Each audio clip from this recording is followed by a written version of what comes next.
I'm taking a long time because I can't find my theme song. Here we go. Five, four, three, two, one.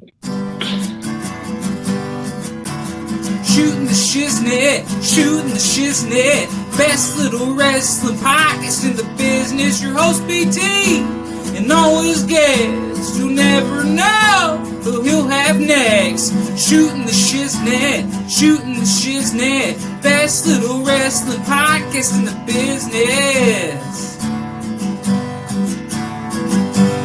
Shootin' the Shiznit. Hey, we're live from STS Studios in Jonesboro, Arkansas. And we got the one and only, the Gun Show, Brett Michaels. How the hell are you, Brett? What's up? I'm glad to be on here, man. Man, it's been a long Gun Show, right? Yeah, I see this. Go ahead, show it up. Now take your shirt off. Look, no.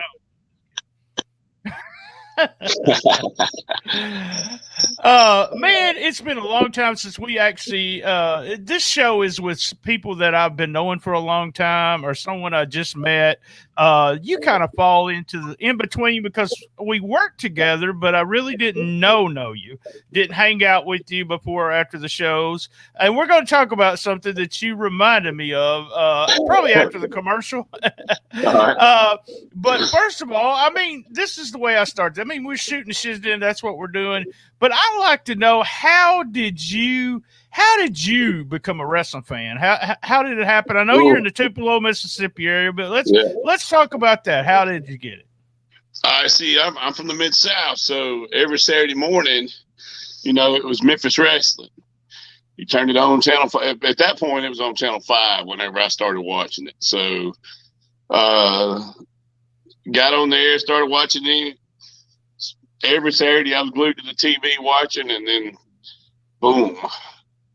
I guess I decided to try to see if I could do it too.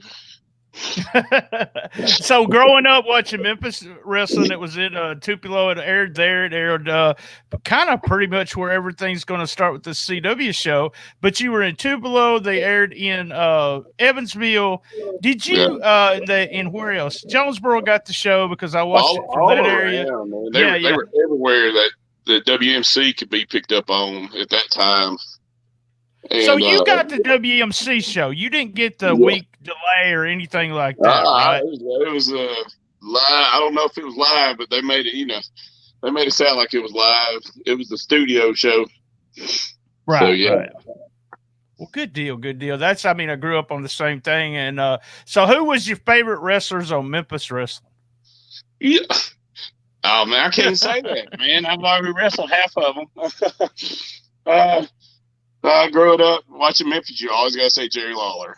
I mean, everybody loved Jerry Lawler. Even if you denied now, you liked him if you was a kid.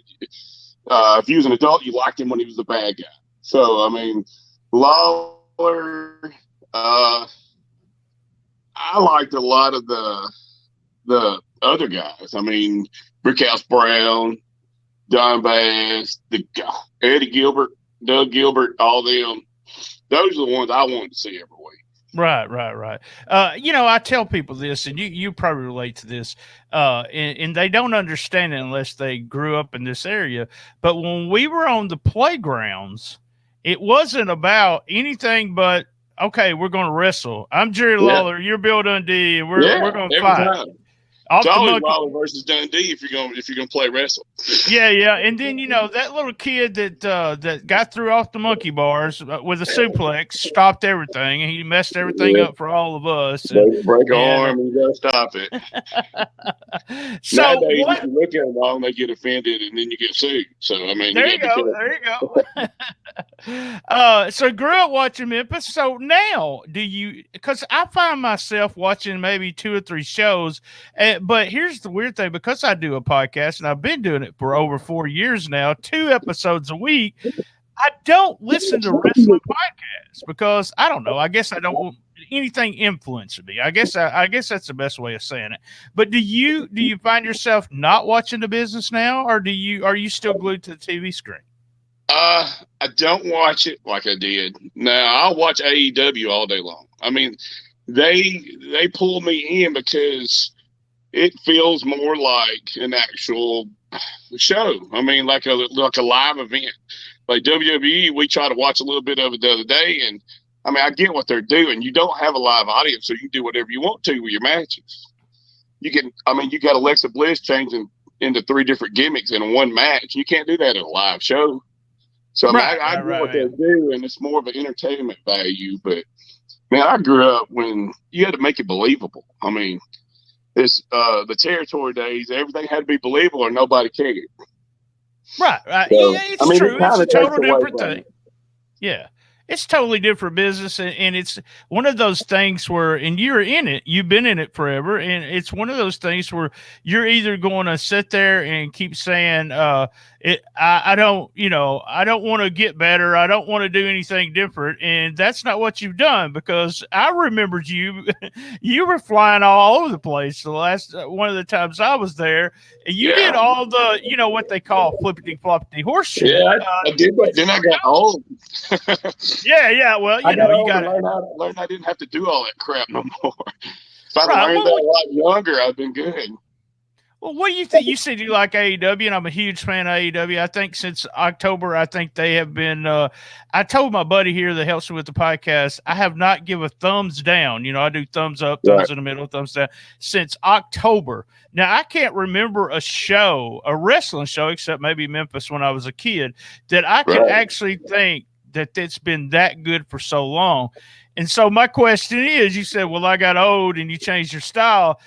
Are these guys going to be able to walk by the time they're, 40 years old? The young flippy guys? Yeah. If they keep on doing it, man, it's going to be hard. I also gained about 30 pounds. Oh, so yeah. It's kind of hard for me to do some flips unless somebody's doing the flipping for me. Right. You do the catching part. So yeah, I do the catch all day long. I went on WrestlingRideOnline.com, and it's still up. If you go to my link, you can go there and look at all the stories I wrote and where I went to it. And I started going through. I just typed in your name to see. I had seen you in XOW. Yeah. I seen a show with you at EPW. Yeah. And in TFW, I seen a bunch of stuff where you were in Trenton, Tennessee. Now, how did you end up in Trenton, Tennessee? Man, okay. Give a little bit of credit where credit's due, even though it's like giving somebody credit when they're about to like the devil. But Jimmy Blaylock. Oh, no. Jimmy Blaylock. Technically, he's my arch rival right now. Oh, okay. All right. I finally kicked him to the curb, like literally. I hit him with a super kick, and he hasn't been back in Boonville in about 6 months. So we're going to keep it that way. But he got me a lot of bookings in Tennessee and other places like that. Dyersburg, Trenton. Oh, man, there was like 2 other places in Tennessee I can't remember because it's been so long. It's been like 2000, 2001, 2002 maybe. Yeah, that's the results I was seeing, yeah. It started with him saying, hey, I need a tag team. And me and my buddy Chun said, I told him I could do it. Just give me a second. And I don't know, it just hit me. I come up with a bunch of rich, click kids from California that thought they were better than everybody else, and which was like completely opposite of me. Right. Because I could play the part, I just couldn't be the person, So I knew how to act just because of, seeing how, that rich kids act and they think they're, stuff don't stink and think they're better than everybody else. So I literally channeled that. And me and him both channeled that and turned ourselves into the Michael brothers, Brett Michaels and Chris Michaels. And we started doing Dyersburg TV, and then started that whole West Tennessee stuff and all down through there. And then it actually leaked down here. We started doing the Michael Brothers stuff down there. And then that's kind of what got everything started. Oh, wow. Yeah, just running around. See, I always told the guys that I helped out, the more guys you work, and you know this, and you probably tell all the young guys this, the more guys you work, the better you get. The better guys you work, and then you got to have a good match with someone that don't know what the hell they're doing. So you're doing either or. You can either get better, or you can also help somebody else or have a good match with somebody. That's your main thing. Yeah. And we always did that. And that's, I mean, you got out and you was able to work a lot of people. Your name was all over the place. I was like, well, I remember seeing him and everything. But so I got to ask you if you remember this, because I got some heat for this, buddy. Yeah, you remember I'm old now, and you're asking me to remember something. Well, that's true. My brain hurts 44. Too. I just turned 44, so it might be. I might not remember, but I'm pretty sure. Man, kayfabe this. Don't be with wrestling. I can probably remember that. All right, so I went to Mississippi, and I wrote this article, and the reason I'm bringing it up because you were one of the guys. You, Neil Taylor, Izzy Rotten. I can't think of Brian. The guys, the Flamingos, the Flamingos, about 3 or 4 more, y'all. And I said, y'all were the only ones worth a shit, and everybody else sucked in Mississippi. Well, I was never invited back. Everybody's got their style, I guess you could say. But the names that you just named, literally including Tony Dabbs.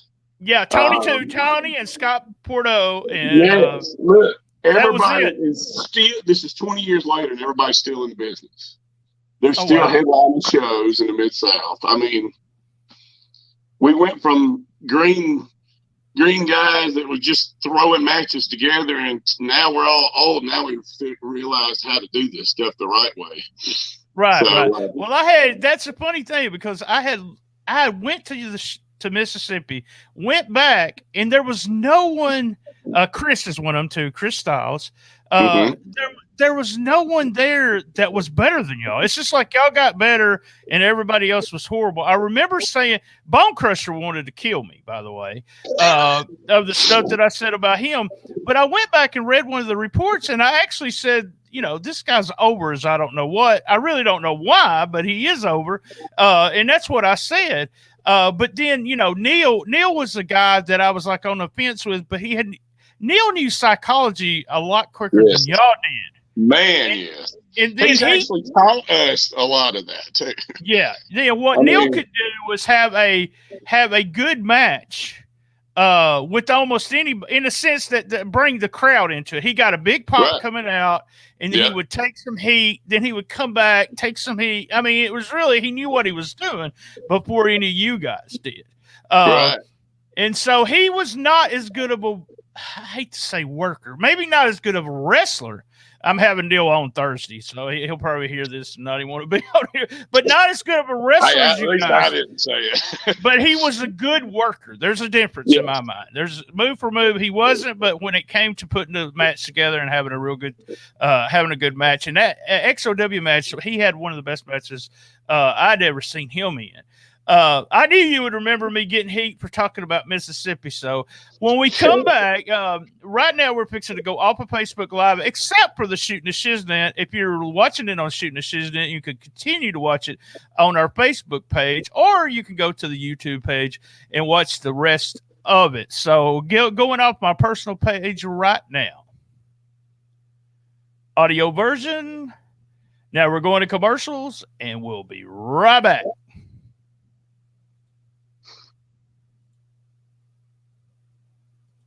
All right, 5, 4, 3, 2, 1. All right, back from commercials. We do want to thank our sponsors. Talking about Mississippi now, EPW. Now, Dustin said this. We don't kayfabe on this very much, but he said something about you. That is your promotion now. Is EPW your promotion now? No, it's not mine. But I mean, I don't know. Somehow, I turned baby. And now, I don't know. I ain't done nothing different than I have in the last 15 years, except I turned baby and I super kicked Jimmy Blay. Like now, it's like all I got to do is just walk out and look at the crowd. It's like I'm over. And they pop for it. Yeah. Well, I wish. I mean, I'm like, where was this stuff like 15 years ago? I wish I'd have known that back then. What? But yeah, Tell me about Mississippi, about Boonville. Now, Boonville is one of those towns that, along with Trenton, Tennessee, was one of those too.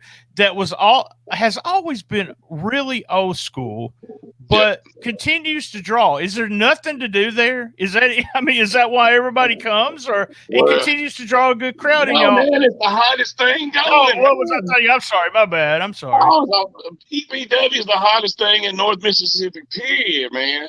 It is the longest running weekly episode of wrestling show, period, in Mississippi, I believe. But North Mississippi, dead on. It's the only one that's been going, and it's probably been running for 15 years solid every week. It's got to be 15. Yeah, it's got. And did you? What about COVID? What did y'all have to stop during COVID? Yeah, they had to shut it down a little bit, and we couldn't do nothing until the governor would release a little bit of stuff so we could work our ways in there and do a little bit of promotions and stuff like that. And then you could get out from under the COVID guidelines if you did outside shows, because then if you're outside, you ain't got to worry about your people inside of a building, a limited number. So we did an outside show in Corinth, and it drew pretty good, but it got everything rolling. And when it got everything rolling, man, it took off. It really took off. And man, I know we're still limited to where you can't have X amount of people in the building every weekend, but we're still drawing. It's amazing how a little town like Boonville, which is nothing but, they got a junior college, and literally that's it. If you leave after the show, almost every restaurant is shut down in Boonville, except Huddle House and Burger King and maybe Popeyes. So those are your only options. So, but literally, there's nothing. It's a small town, but there's a wrestling show there every weekend, and it's been in the same building there at least for the last probably 15 years. Yeah, I can't remember. Like I told you, my memory sucks. I don't think I've been there. I worked IWF for in Tupelo. I think that's where we did those tapings at. You got Salvation Army in Tupelo. Right. Let's go ahead and put over the show. You got this coming. Is it this coming week? Y'all got a big show this Saturday night. Go ahead and put that over. Yep. And then we're going to talk about a couple more things. And I want to go over Memphis wrestling and a few things I want to ask you about that. But you got a big show. Go ahead and put it over. Well, this Saturday I'm going to be in Boonville, actually, at EPW. And then Sunday starts the championship wrestling from Memphis TV tapings. It's Sunday afternoon at 2 o'clock. The show is sold out. They got another show scheduled for March the 7th, and it's almost sold out already. All the ringside seats are sold out for March 7th. There's only a few general admission seats left, and it's about to be gone, and the next one's in April. But yeah. What about when is Rhino? Rhino's going to be at EPW. When is that? That's going to be March the 13th, I believe, is going to be the Rhino. James Ellsworth and Gilbert is coming in too. And y'all are already started building that. And I tell you, that's so smart. I sit there and watch you guys and make sure you tell people you have wrestling weekly. I used to go to these shows, and Brett, I would go to these shows and they would have like Rikishi or something. I would be sitting there during the whole show. They drew 300 something people, but they wouldn't tell everybody there's a weekly show. They wouldn't remind everybody that there's another show next week. Right. Well, you mentioned Memphis. Come out next week. Right. Yeah, they wouldn't retain anybody, and I don't ever understand it. Before we start, because I got some questions to ask you about Memphis wrestling. You told me something today as we were talking on Facebook, and I'm 10 years older than you, so I forget everything. So, you lucky I remember this part. You wrestled for me in my promotion, CCW, right? I did. We probably did. I don't know, however many shows you had Jimmy on that he brought us up there on, I believe. I probably even went up there a couple times without Jimmy. I'm pretty sure we was running under the Michael brothers back then. But I know. One time I was your world champion. And That's that's what you told me. I that? told my wife I don't remember that, but that sounds like something I would do. I think it was Psycho that was hurt and didn't show up, so I had to put the belt on you. You came out and said you beat him, and then Christian Jacob. Some city that we made up, and he was probably at a flea market somewhere or something, and he wasn't there to defend himself. So hey, yes, what the hell? Yeah. And then you lost the belt to Christian Jacobs. Yes, I lost it that night to Christian Jacobs.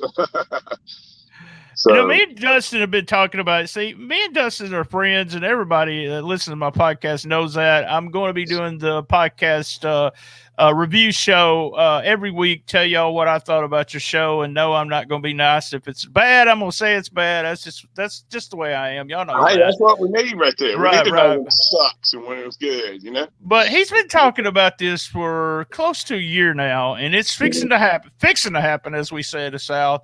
But my deal is that Bret Michaels really Memphis has never seen you on TV. No, not on TV. Absolutely. So, well, how does that make? I'm excited to be part of it. They air my commercial and everything. I've been a fan forever. He's the first guy to ever say, "Okay, you're the kayfabe guy. We're gonna do your podcast, and we're gonna do this, we're gonna do that." But what does it feel like as a worker or a wrestler that grew up watching Memphis wrestling that really never you was in between something. You never got the chance to do this. No one ever said, "Hey, you want to do Memphis TV?" And then when there was Memphis TV, it wasn't that good the last time they did it. But tell me, how's it feel to be part of Memphis wrestling? I mean, it feels great. I'm trying not to get excited about it, like too excited about it, but growing up watching it, and now my kids are going to get to see me on it now, where they're my youngest one is probably at the age where I first started watching Memphis wrestling, and now she's going to get to see me on it. I don't know. It's like a deja vu kind of thing, but it's my kids watching me instead of me watching all the Memphis greats. It is, and there's I'm not going to gloss this over any, but I'm not going to talk about it a lot either. But there's a lot of the legends who, I don't know how to put it, they're grumpy. Okay, I'm not gonna. They're just getting grumpy about the whole thing. But Dustin has a philosophy that's pissed off a lot of people, and I'll just ask you about it because you bring in some legends every once in a while. At what age? I mean, you're looking at guys, and they're older than my mom, so they're 70-something years old. Dustin has said on 2 different shows. He was on Gene Jackson's show this week, last Sunday or Monday. It was on Monday. And so that was last night. We're recording Tuesday. Yeah, that was last night. Audio version Wednesday, so 2 nights ago. And he was also on his own show. He said this about both Lawler and Dundee. And I've said this for the last 10 years. They don't need to wrestle. We could use them as a commissioner. We could use them as an announcer. We could use them as Eddie Marlin. Oh God, Jerry Lawler's come out here to straighten it out. But what's your feelings toward that? Are they not that he wouldn't use them in that capacity, but they're getting their feelings hurt because he doesn't want them to wrestle. Right. Well, I mean, they're to a point where, even they should understand this. They're at a point where they should be trying to put over newer guys, newer talent. Everybody grew up watching them, so it's kind of time for them to kind of pass the torch. I mean, I'm not saying nothing bad about any of them at all, because I grew up and I put every one of them over in a heartbeat. I mean, right. I'll lay down any of them. But I'm just saying, it kind of helps this generation look better if that generation is helping put over them instead of trying to outwork them. I mean, say you got me, I weigh 245, 250, and I'm in the ring wrestling whoever, and they're 70 years old and Memphis legend. They'll just put that on the card just to get somebody to come to it. Just on some regular show somewhere. Everybody knows, no matter how big and bad I am, that Memphis legend is probably not going to get his ass whooped. I mean, So, and in reality, it don't make sense. That goes back to growing up watching the territories and the NWA stuff, where everything somebody done made sense back then. I mean, even Flair passed the torch many times to younger talent. So, I mean, if Flair can do it. I talked about this. I've talked about it on the show before, but talked to other guys in this area about this. We sat down. I sat down, started thinking, and I was having a conversation with Dustin on the phone, and I was getting all fired up about this. The legends getting pissed.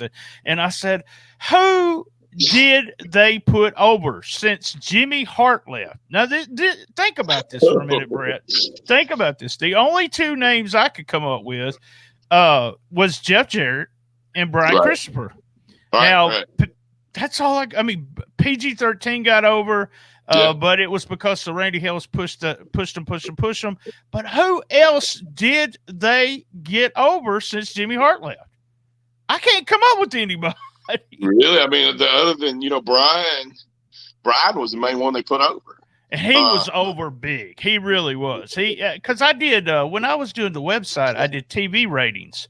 And I'm going to tell you, if I was in control of television, he would have been doing 50% of the TV, because people would watch his old WWE matches before they'd watch a Lawler match, which was crazy. But I knew there was going to be some controversy, and it shouldn't surprise me to a certain extent. But I think getting their feelings hurt, they shouldn't have done. This Memphis wrestling is Memphis wrestling. It's a brand new version of it. It's the same thing when Power Pro started. Same thing when Corey Macklin started. This is just another version, an upgraded version, and I hope y'all succeed. I'm fired up about it. I'm really excited about it. But you just can't keep. You said you would do the job for them, but you can't get people. But it doesn't. Like I said, you can't do that. It doesn't matter. Just because I grew up watching them, it just wouldn't make sense. And this area, Rodney Grimes used to do these shows where he would bring Dundee, Lawler. All right, I'm just saying, but Lawler, Dundee, Valiant did it too. Kenny Valiant did the same thing. These big names in, and as soon as the fans went and seen them old guys one time, the second gate would be half of what it was. Right. So that was 15, 20 years ago. So what? Yeah, I mean, that was at least 20, because when I first started, I was doing Corinth, and that was, I think it was Friday night shows. Does that make sense? Friday night shows in Corinth. Yes. All the other guys did shows on Saturday. Right. That's where I met Brickhouse. That's where I met Don Bass. I mean, holy crap. That's where I met Doug Gilbert. So I don't know. He would do that, and I mean, I don't understand, man. He could bring those guys in, and Mega Man would end up going over on the end of the day. And no comment. All right. So, I'm gonna go. It's the first time I seen Mega Man, I lost it. I just cracked up big time. So tell me something. We got to talking about bringing in stars and bringing in the old guys and to different places. Now, EPW, I know Dundee had a run there not a couple years back. But here's what I noticed you guys doing. Since I follow y'all on Facebook, not Facebook, but Instagram, and see your show, you will put the poster up and other people. But just like you got Rhino coming in, I noticed that you guys use some of the, the recent stars or the guys that quit WWE or the Buff Bagwell or something like that than doing the older guys. Do they draw better there in Mississippi than the Look, they booked Hornswoggle, and it was standing room only in that building. Hornswoggle, now. There you go. Hey, my buddy Lance, I want to tell Lance, Hornswoggle draws. And that dude, all we had to do was say he was coming, and they drew the freaking building, man. Standing room only that night. And I was like, holy crap, it's my daughter's birthday, and look, she's got a whole crowd of people here, and they're going to announce it's her birthday, too. So... Yeah, it was. I mean, I don't know. Mississippi's good when as long as you don't go too far back to where they won't remember. Mm-hmm. They'll draw. All you got to say is, "Hey, we're going to have this guy," but you put your best matches on that card of your local guys. And Sure. Yeah. Announce several times that night, hey, we're also wrestling here next Saturday night, blah, blah, blah. Bring the kids, bring the family show, blah, blah, blah. And you just keep doing that. And that's why it's the longest weekly running wrestling show in Mississippi, period. And probably the longest one in the whole, probably tri-state area. Right. I would almost argue with you about Dyersburg, but I don't know. Dyersburg's had a weekly show. They run all the time. I forgot about them. And look, I've been up there and done shows for them. Yeah, that's the only place, and I know. Yeah, that's the only one I would say would give them the run for the money because, I mean. And how long? How about LaFonts and them and Moondog and Osceola? I don't know how Moondog. He's gone, but I don't know how they've been running. Yeah, they've been doing it for a long time too. So I don't know how long, but they have been doing it for a long. Man, I want to thank you for coming on. This is about as long as we go every time. It's just one of those. It's called the best little wrestling podcast in the business. So that's what we do. We can bring you back again and talk other stuff. Here's what I want you to do though. Is I want you to put over all your stuff. Where can we do Instagram? Where can we do Facebook? Where EPW. Tell them how to get to EPW. How far is that from Memphis? So forth and so on. Oof. EPW is in Boonville, Mississippi. It's probably about an hour away from Memphis. Right on. Yeah. If you can find Northeast Mississippi Community College, you're in the same town. It's only about 2 miles away from the college. It's every Saturday night. I think it's at 8:00 every time. So I mean, nothing changes. They're always trying to do something different. That way, the people keep drawing, man. You can also catch me on Championship Wrestling from Memphis. Right on. February the 27th, every Saturday at noon on CW30 and on their YouTube channel, Championship Wrestling. And EPW and Championship Wrestling from Memphis, that's the hottest thing going in the Mid-South right now. So we're going to keep it burning. I agree because here's the thing with CW. It goes everywhere. Tupelo, Jonesboro, the same old circuit that you used to see with old Memphis that me and you talked about. And I didn't realize that until last night when Dustin was talking. It's the same audience that we had back in the day, except maybe Evansville and Louisville, but the same audience. And also CW30 in Memphis, Tennessee is the highest rated CW affiliate in the United States. So you are going to be on television. There's going to be a lot of people looking at you. So good luck to you guys. Good luck to the whole dressing room. I will be giving you a review the first week. As soon as it goes off, I'll have it up within an hour. We're doing Rolling into Memphis. So y'all look for that. Hey, man, I know you don't know this, but I'm going to be back here. Same bat time, same bat channel. I can't even do my fucking catchphrase. Here we go. One more time.